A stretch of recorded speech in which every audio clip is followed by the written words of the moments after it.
Tonight, you will probably sleep alone, or maybe next to one other person. The door will be locked, the lights will be off, and your brain will still for a few seconds before you drift off, do something strange. It will scan the room. It will listen for a sound that isn't there. It will check one last time that nothing is coming. You probably don't notice this anymore, but your ancestors would have recognized it instantly, because for most of human history, sleep was never a solitary act. It was a formation, a defense, a circle. Here's the strange part. Anthropologists who study the last remaining hunter-gatherer societies on Earth have found something almost nobody expects.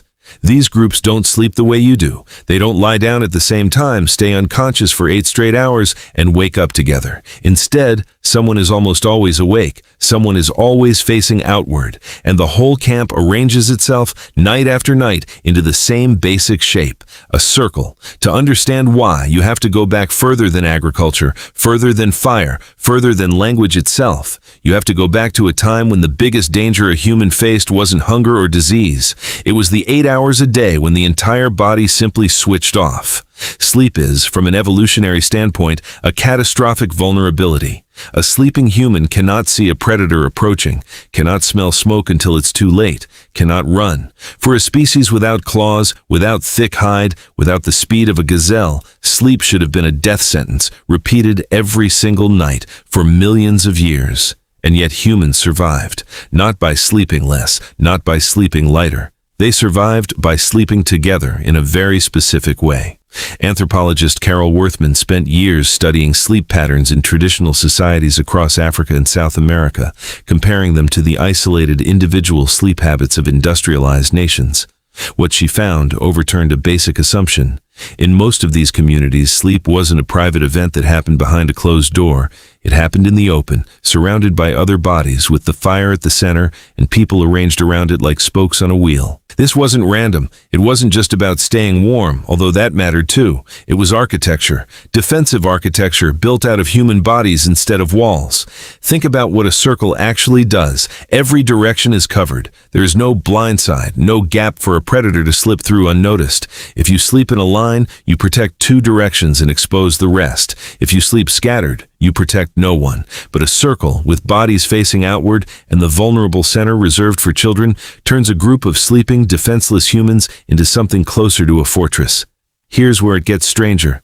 Sleep researcher David Sampson spent time living among the Hadza, tracking their sleep with wearable monitors night after night. He expected to find one shared sleep schedule. Instead, he found something almost nobody in the modern world experiences: staggered wakefulness. At almost any given moment during the night, at least one adult in the camp was awake, not fully alert, not standing guard with a spear, just awake, watching, listening. Sampson called it the sentinel hypothesis. The idea that human sleep didn't evolve to be one long, unbroken block, but a rotating watch, distributed across the group without anyone consciously organizing it. Older adults tended to wake earlier. Younger adults tended to stay up later. Teenagers, notoriously, drifted toward the very late hours. Sound familiar? Your teenager who can't fall asleep before midnight isn't broken, isn't undisciplined, isn't addicted to a screen, not entirely. Their internal clock is running on a rhythm that tens of thousands of years ago would have placed them on watch duty during the exact hours when the rest of the tribe's eyes were closed. The circle, then, wasn't just a shape, it was a system. A biological rotation schedule encoded into the different chronotypes of different age groups, so that across a full night, the group was almost never entirely unconscious at once. Consider what this means for something as ordinary as your own bedtime.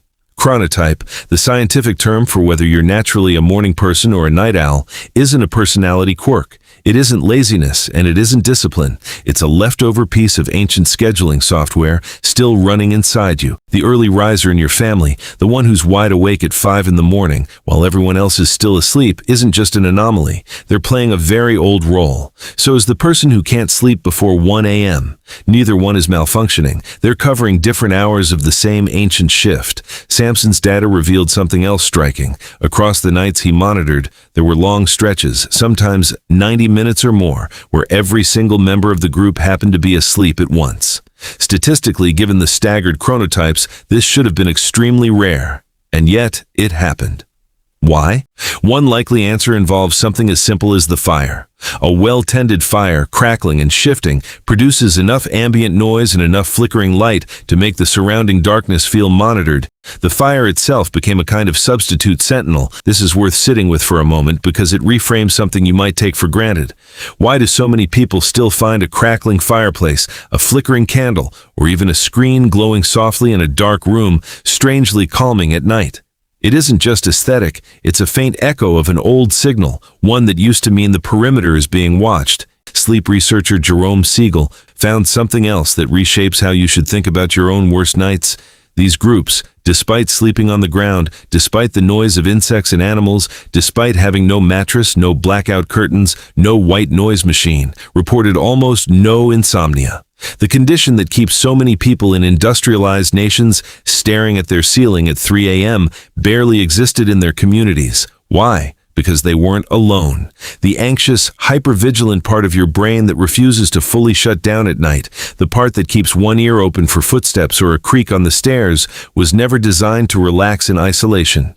It was designed to relax because it trusted that other eyes were open somewhere nearby.